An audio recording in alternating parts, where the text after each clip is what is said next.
The kick's power comes from the torque generated by the rotation of the hips. It's the same principle that cracks a whip. Turning the hips just a few degrees forces the foot to travel a much greater distance and creates a lot of speed as it does. The longer the leg and quicker the rotation, the faster the kick.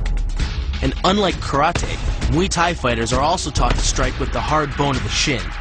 A Muay Thai kick can generate roughly the same force as a baseball bat, enough to crack a rib. It works like a point of a knife. All the force is magnified by being concentrated in a small, hard area.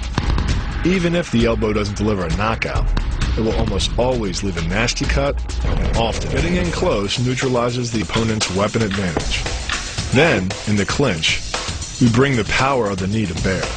Unlike the kick, which relies on rotation to create power, the knee gets its power from leverage. Pulling our opponent down as we drive the knee up can deliver up to 2.5 tons of force, enough to lift a car. It's not the arms, but the legs that drive this.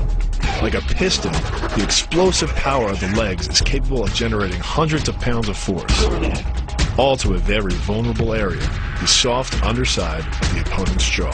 Like the Hanuman move, the flying knee relies on the explosive power of the legs. But rather than spread the power of our blow over two fists, it concentrates it into the spear point of the knee and combines it with the force of gravity. It's the equivalent of hitting our opponent in the chest with a sledgehammer. Pode works on a concept called the couple. Basically, it's two levers linked at a single fulcrum, the elbow lock. And it doubles the foot-pounds of torque you can generate when compared to a single arm lock. There's more than enough force to flip an opponent to the mat or dislocate his elbow. By using the twisting motion of the torso to drive the strike, the business end of the hardwood fighting stick could quickly accelerate to more than 25 miles per hour. On contact with the skull, the energy is enough to cause a depressed fracture. It's the same injury-producing force as being hit in the temple by a hammer. Mali relies on something called a flexion moment imparted to the neck to do damage. An average man's neck can withstand about a 140 foot-pound flexion moment. Beyond that, soft tissue and even vertebrae can be crushed.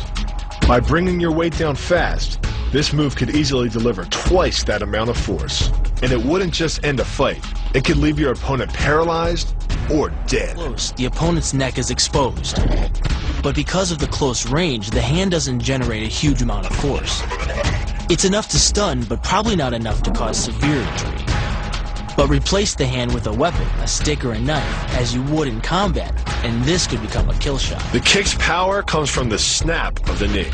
The snap is created when the quadricep, the largest muscle in the body, contracts and pulls the tendon connecting to the foot over the knee.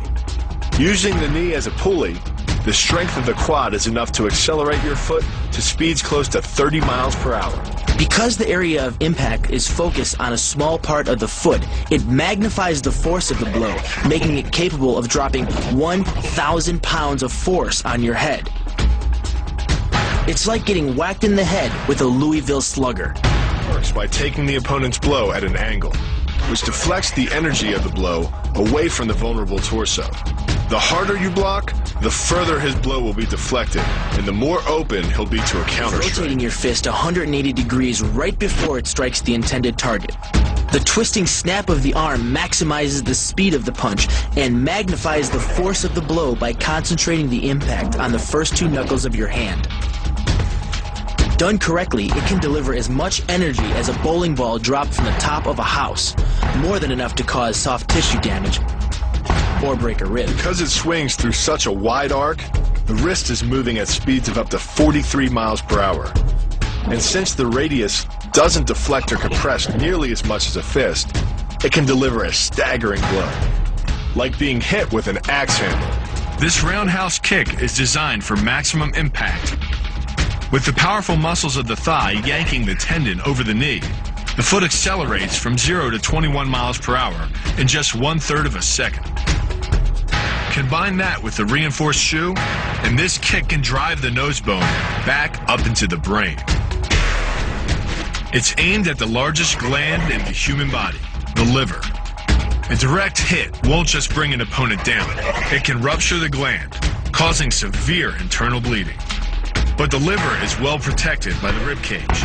so the kick must be accurate to within half an inch. In this move, the forward propulsion of the hips, combined with the piston motion of the lower leg, can send well over 700 pounds of force directly through the rigid bone of the heel.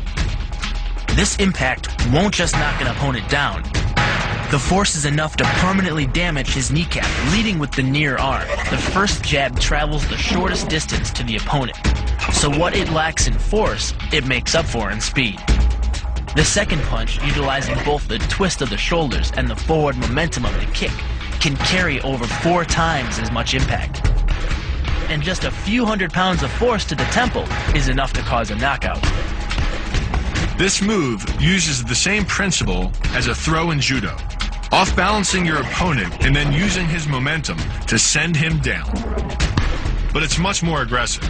The sweep here is actually a strike to one of the most sensitive areas of the body, the Achilles tendon.